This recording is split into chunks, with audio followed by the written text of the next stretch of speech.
Support for Colorado Today comes from Safeway, where teachers can save 5% every day. Download the Safeway app and verify your teacher status for exclusive offers and discounts. Get started at Safeway.com or in the Safeway app. Support for Colorado Today comes from Credit Union of Colorado. With access to over 30,000 ATMs and a mobile app, they're dedicated to offering the services of a big bank with a heart. Learn more at honestlygood.org. Congratulations to the CSU Rams. The men's basketball team is headed to March Madness. They dominated the Mountain West Championship game on Saturday. And CSU is on a hot streak, so you may want to pick him to go through a few rounds in your bracket. Though honestly, you should not take sports advice from me. I'm Arlo Perez Esquivel. And I'm Bazi Kanani.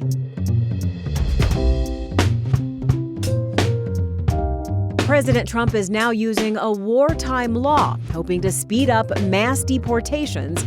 An immigrant mom in Colorado says a new climate means hard choices. She decided to keep her son home from school. Also, an about phase in the government's plan for more electric vehicles. And they're even in some cases turning off EV chargers. Plus, you'll get the details on big political names you can see in Colorado this week. And we could call them intramontane basins, but we don't. And I just noticed there's a bunch of places called parks. The answer to a listener's question about parks.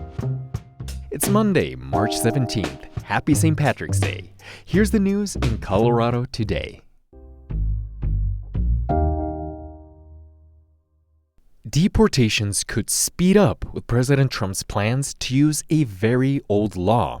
I will invoke the Alien Enemies Act of 1798. Think of that. Though it's already being challenged in court after his formal proclamation this weekend. Denverite reporter Kyle Harris has been speaking with one of the Venezuelan families who's trying to establish a life at the same time that Trump pursues mass deportations. Kyle met them last summer when Aurora police shut down their apartment building. As everyone packed up, Yubisay Fonesca stood on a balcony of the apartments and sang about Jesus with the intention of raising the mood. Her family lost most of their belongings, but they've stayed in the area. Kyle, how is Yubisay feeling these days about her new life in the U.S.? It's a hard time, and she'll be the first to tell you this. She is adjusting to life here, but also facing a lot of the challenges people living in the metro do with affordable housing and just trying to figure out how to get by. She has a son who's in first grade. He's loving school, learning English. Her husband, Carlo, he works as a roofer. Winter's been pretty hard on him. And the whole family has a lot of anxiety right now living under the Trump administration's immigration enforcement efforts and is, living in a pretty constant state of anxiety and fear. How has the promise of increasing immigration enforcement affected the family's life thus far? A few weeks back, ICE agents showed up in Aurora and they made themselves very visible. And it started at an apartment complex and then went to another one. They set up in a PetSmart parking lot with military gear and all sorts of stuff. And, neighbors were terrified. Immigrant neighbors particularly were terrified. She was terrified. She decided to keep her son home from school.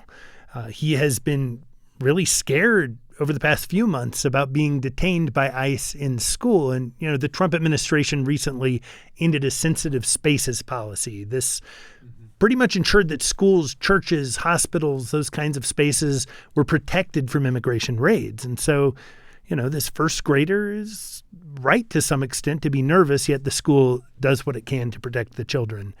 Her family has been scared to leave the house. I walked with her through the snow one day with her kid and some neighbors to school, and it was scary. There was this sense that at any moment ICE could pull up. Have you talked to Yubisay what she says about her future? Well, right now her future is hard, and she makes that very clear.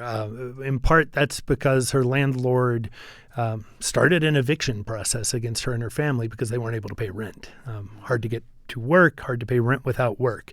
So she's been going through that process, trying to figure out how to navigate the complex system of supports, trying to navigate, immigration attorneys, eviction assistance attorneys, trying to decide whether to go to court or not. And she's in the middle of that process now. Is there any sense of optimism? Is there any moments of joy that they have? The thing about Yubisai, that she's a person of deep faith. And, how are you? Oh, we're good, thanks to God. That's what she always says. And from her perspective, God will take her where she needs to go or where she's going to go. So she has her faith. That includes deportation, and she knows that. The other thing I'd say is, her kid is getting an education that he's pretty excited about, and they're building a life and a community, and her hope and the family's hope is that they can stay on long enough to contribute to the society, contribute to the city, and build the relationships that they want to in what they hope is their new home. Kyle, thank you so much. Thank you.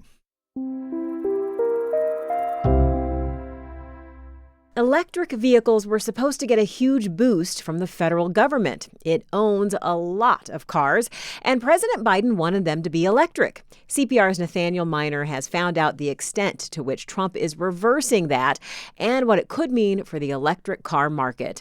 So, Nathaniel, there's a lot of changes coming from the federal government these days. What is this new action?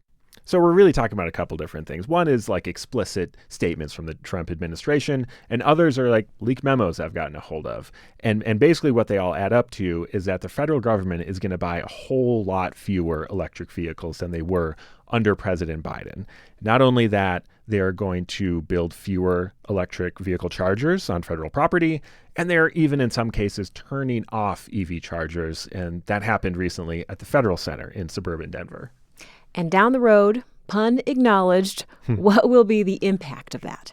Well, the federal government has a massive fleet, hundreds of thousands of vehicles. Transportation is the single biggest contributor to greenhouse gases. We know there are going to be more gas-powered cars on the road, and that will be bad for the climate in general. We've been talking about the federal fleet.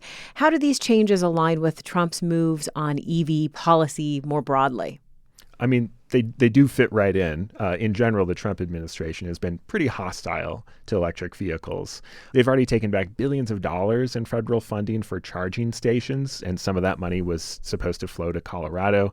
They're trying to make it so states can't require cleaner cars. This is a little wonky, but California has special legal status to set its own emission standards for the auto industry, and states, including Colorado, follow those stricter laws as far as how clean the cars are that people buy.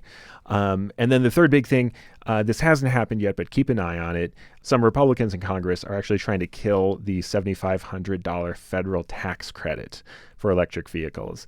And that is $7,500 that you would get or I would get if we bought or leased an electric car. Especially without those credits, there may be fewer people who choose to purchase an EV. How do these changes affect people who already own them? Colorado is one of the top states for EV adoptions in the country. It's either top 1 or 2, depending on which report you look at. And I think the big thing here is if there's less charging infrastructure than people thought, it's going to be harder to use them. You might have to drive farther to get to a charger, or you might not be able to find a fast charger and only a slow one. And all those little things add up to making them more difficult to use. On the other hand, I will say Colorado on its own as a state has poured a lot of money into electric vehicle infrastructure. And so in that regard, we're in a better position than many of our neighbors are. Thanks, Nathaniel. You're welcome.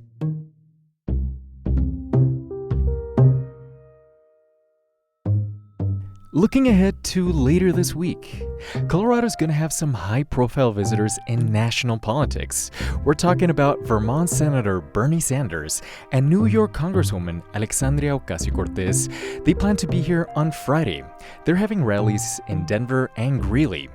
It is part of a national tour to places where Republicans hold congressional seats that Democrats think that they can win back, like in northern Colorado. Also, hometown Senator Michael Bennet also plans to hold in-person town halls in Greeley, Golden, and Colorado Springs this week.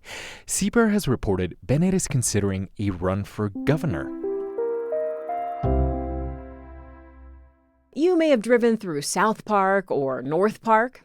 And I just noticed there's a bunch of places called parks. And I just didn't know what that meant, like what made a park a park. Dylan Jones is an avid hiker from Grand Junction who wondered about how these high-altitude spaces got that name. CPR's John Daly brings us an answer to this question through Colorado Wonders.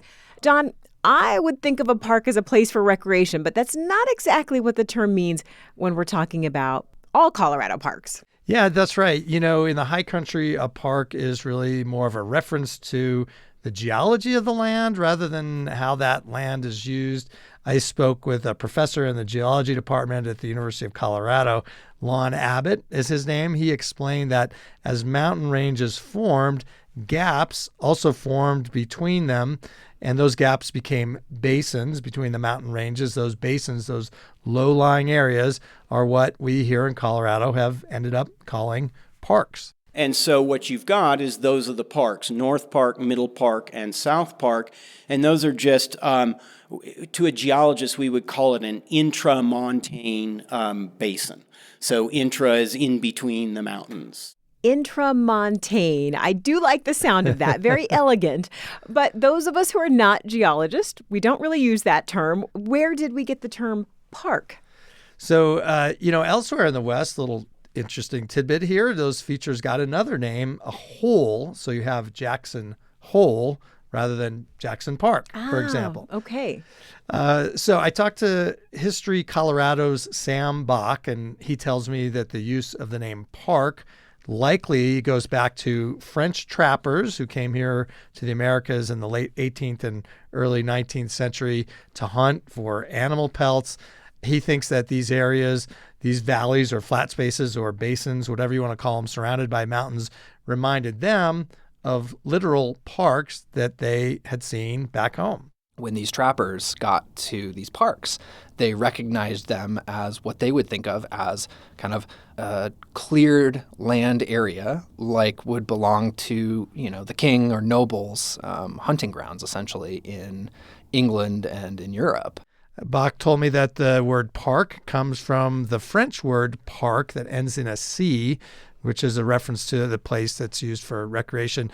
We, of course, also use that word for our recreational places like city parks. But in Colorado, it also refers to these mountain basins, or unless you're in Wyoming where maybe you'll call it a hole like Jackson Hole.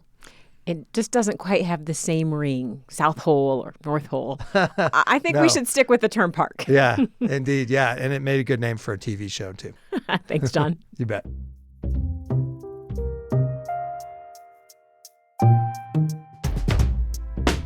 Additional reporting for today's show came from Paolo Schulzta and Megan Verlee. Thanks for listening to Colorado Today. Be sure to tap follow in your podcast app. I'm Arlo Perez Esquivel. And I'm Bazi Kanani. This is CPR News.